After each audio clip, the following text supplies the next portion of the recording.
جان چیست که نبخشم و نرسم به کوی یار. امروز اگر سران کفر بیان به ما بگن آی امت رسول الله شما که دم از محبت رسول الله میزنید، ما یک زمانی همین چیزهایی که امروز باعث شده نمازهای شما قضا بشه، همین چیزهایی که باعث شده شما نافرمان الله بشید، همین چیزهایی که باعث شده شما در مقابل الله و دین الله بایستید، همینا رو یک زمانی ما به قدمای نبی شما ریختیم، نبی شما قبول نکرد. حالا شما انقدر شیفته و دلباخته اینا شدید. مگر در زندگی مکی به نبی ما نگفتن زن میخوای به تو بهترین زن میدیم، خانه میخوای به تو بهترین خانه میدیم، پست و مقام میخوای به تو بهترین پست و مقام میدیم، هر چه دنیا بخوای به قدمهای تو میریزیم، دست از این کارت بردار. نبی ما همه اینهایی که ما امروز تک و دو میزنیم آرزوی اینها رو داریم که کاش 1% از اینها برای ما مهیا بشه و برای رسیدن به اینها آخرت رو داریم از دست میدیم، الله رو داریم از دست میدیم. همه اینها به قدمهای نبی ما ریخته شد. نبی ما اینا رو قبول نکرد، گفت من الله رو میخوام. عزیزان، سرمایه اصلی و حقیقی زندگی ما دل دادن به الله تعالی باشه، این سرمایه واقعی.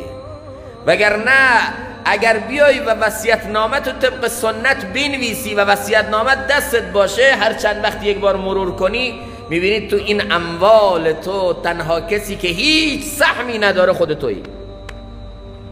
بچه ارث برده، دختر ارث برده، پسر ارث برده، خانم ارث برده، به اون یکی وصیت کردم به اون بدید.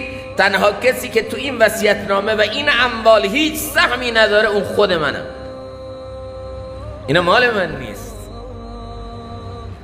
و تمام این اولاد من، تمام این رفقای من، تمام این عزیزان من، موقعی که من وفات کنم تنها کاری که از دستشون برمیاد اینه که یکی بره برای من قبرکن ببینه، یکی برای من بره کفن ببینه، یکی برای من تابوت ببینه، یکی بره برای من گلاب ببینه، یکی برای من بره سنگ قبر ببینه. و آخرین ابراز محبتی که اینها میخوان با من بکنن اینه که بیلی دست بگیرن و بر من خاک بپوشن. این آخرین ابراز محبت اهل دنیاست. ما همه تلاش میکردیم اینا رو نگه داریم، برای چشم مردم، برای آبرو تو مردم، برای نگه داشتن مردم خیلی کارا کردیم. مردم رو از دست ندیم، نگاه های مردم، قضاوت های مردم رو از دست ندیم. مردم چی میگن؟ با همین یه جمله آمدیم 100 تا حکم الله شکستیم، خودمون رو الله رو از دست دادیم تا این مردم رو به دست بیاریم. این مردم هم آخرین لحظه با ما اینطوری ابراز محبت میکنن، بیل دست میگیرن به ما خاک میپوشن.